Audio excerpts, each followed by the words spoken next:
Welcome to STelling. Today, we're diving into the very first case of the legendary detective Sherlock Holmes, a study in Scarlet, also known here as the accidental ring. This is a story of a mysterious murder, a wedding ring, and a message written in blood on the wall. Let's step back into London, 1887, a city cloaked in fog where crime hides in the shadows. Sherlock Holmes is a world-renowned fictional detective created by Sir Arthur Conan Doyle, known for his razor-sharp intellect, keen powers of observation, and a unique method of logical reasoning called deductive reasoning. Holmes resides at 221B Baker Street, London, with his close friend and loyal companion, Dr. John H. Watson, who also serves as the narrator for most of their adventures.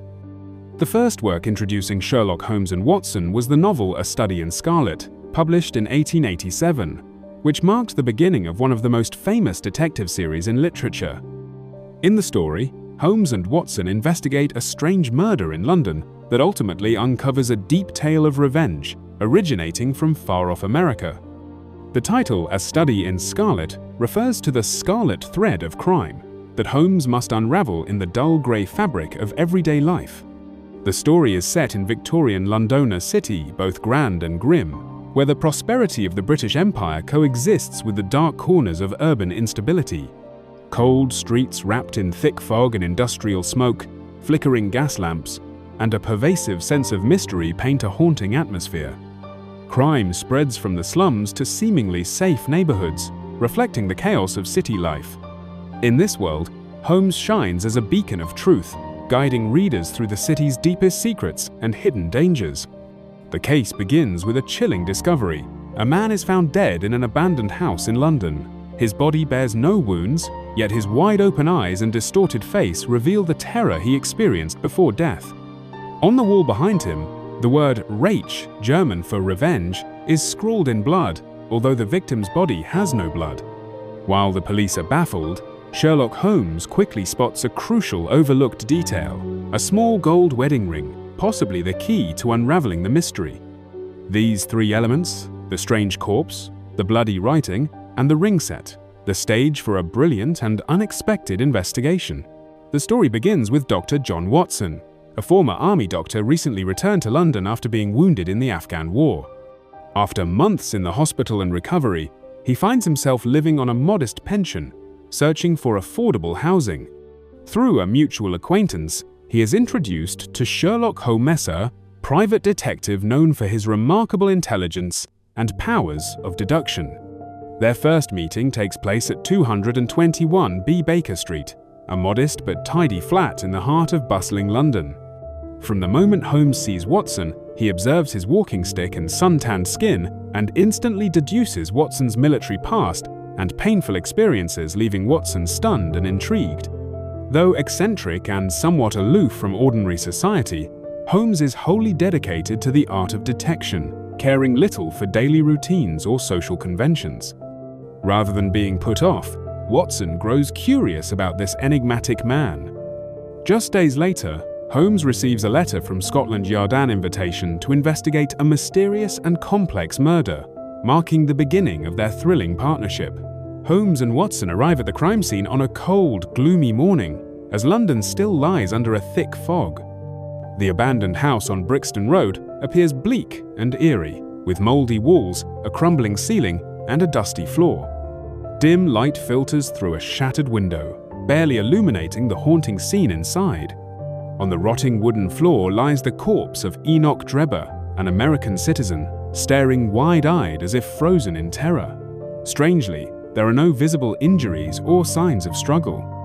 The most striking clue is the word Rache, written in bright red blood on the wall, revenge in German. Inspectors Gregson and Lestrade, representing Scotland Yard, are present but clearly bewildered. They debate the meaning of the message, the cause of death, and the killer's identity. Meanwhile, Holmes remains unusually calm. He meticulously examines the scene, noticing details others overlook. He crouches close to the floor, following footprints in the dust, distinguishing between Drebber's and another lighter set. Holmes sniffs the air and mutters about a strong poison that leaves no external trace. He then finds a cigar ash near the window, seemingly insignificant, but to Holmes, It identifies the type of cigar and the smoker's habits. Finally, his eyes fall on a tiny object near the body, a gold wedding ring, clearly a woman's, lying oddly out of place. Watson watches with growing amazement as Holmes connects these seemingly unrelated clues. Standing up, Holmes's eyes gleam with excitement, as if the game has begun. He remarks gravely, "This is a study in scarlet thread in the grey fabric of life." With this line, he refers not only to the blood on the wall, but also to a tale of vengeance, stretching far beyond England, where the small wedding ring might be the key to everything hidden behind Drebber's sudden death. Holmes soon deduces that the killer likely returned to the crime scene to retrieve the wedding ring, a small item, but one that may hold deep personal significance. To draw the suspect out, Holmes places an ad in the local paper, offering a reward for a lost ring. Before long, an old woman shows up, claiming the ring belongs to her daughter, but Holmes is immediately suspicious. He follows the mysterious woman for several days and notices she appears at odd hours, vanishing suddenly. Her behavior convinces Holmes that she is not a harmless bystander but likely a disguised accomplice, working with the killer to mislead the investigation. Before Holmes can dig deeper, a second crime occurs. Joseph Stangerson, Enoch Drebber's secretary, is found stabbed to death in a nearby hotel. Like before, the word Rach is written in blood at the scene. It's now clear these murders are not random, they are connected, with revenge at their core. This second murder challenges Holmes directly, intensifying his resolve. He begins connecting each small clue: the wedding ring, the footprints, the cigar ash, and the blood-red message. Each piece of evidence becomes a red thread, leading him ever closer to the killer and the hidden truth. Holmes is certain the case is nearing resolution, he just needs the right moment to expose everything.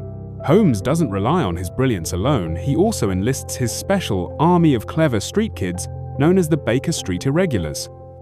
With their ability to gather information quickly and move unnoticed, they help Holmes track down a mysterious cab driver named Jefferson Hope, who is deeply tied to the case. Using a clever ruse, Holmes lures Hope to 221B Baker Street under the pretense of a job offer and immediately arrests him. Confronted with undeniable evidence, Hope confesses and tells his tragic life story. Once, Hope deeply loved a young woman named Lucy Ferrier, whom he considered his soulmate. But their love was destroyed by the cruel actions of Drebber and Stangerson, who were responsible for Lucy's unjust death in America. The tiny wedding ring Holmes found was Lucy's, a sacred symbol of Hope's vow of revenge and eternal loyalty. Driven by grief and justice, Hope tracked Drebber and Stangerson to London. In a final confrontation, Hope forced Drebber to choose between two pills, one of which was poisoned. Drebber unknowingly chose the poisoned one and died instantly. When Hope later confronted Stangerson, a violent struggle ensued, resulting in Stangerson's death. Hope insists that his actions stemmed from pain and love and not cruelty, but time is no longer on his side. His health is failing due to a severe heart condition, signaling the tragic end of this revenge saga. The case officially ends on a somber note. Jefferson Hope, the man whose heart was full of sorrow and vengeance, dies in prison from his heart condition before facing trial. His death marks the end of a moving and complex tragedy and the close of a relentless journey for justice. Though he was never judged by the law, his story was laid bare, thanks to the intellect and persistence of Sherlock Holmes. Afterward, Holmes explains to Watson the full chain of deductions that led him to the killer. Every clue from the cigar ash to the footprints and the lone wedding ring was a crucial link in the chain. Holmes emphasizes his guiding principle: when you have eliminated the impossible, whatever remains, however improbable, must be the truth. This statement becomes both a cornerstone of his detective work and a deep lesson about problem-solving in life. Watson, a pragmatic ex-army doctor, is deeply impressed by Holmes's brilliance and logical thinking. Inspired by this case, Watson decides to document Holmes's adventures, beginning a legendary series of detective tales. Their bond grows stronger, becoming the foundation for countless future mysteries. Though this case seems resolved, London remains anything but peaceful. Beneath the fog and flickering gaslight, many more secrets await. And from the very first pages of A Study in Scarlet, readers are drawn into a captivating world of deduction and mystery, where Holmes and Watson will forever stand as icons of intellect and unbreakable friendship. And that wraps up our journey through The Accidental Ring, the unforgettable first case of Sherlock Holmes. From the cryptic blood-red writing on the wall to a moving tale of vengeance, Holmes truly shines with his genius and unparalleled reasoning. What did you think of the case? Was there a detail that impressed you the most? Leave a comment and share your thoughts below. Don't forget to like and subscribe to our channel so you won't miss future episodes on Holmes's most iconic cases.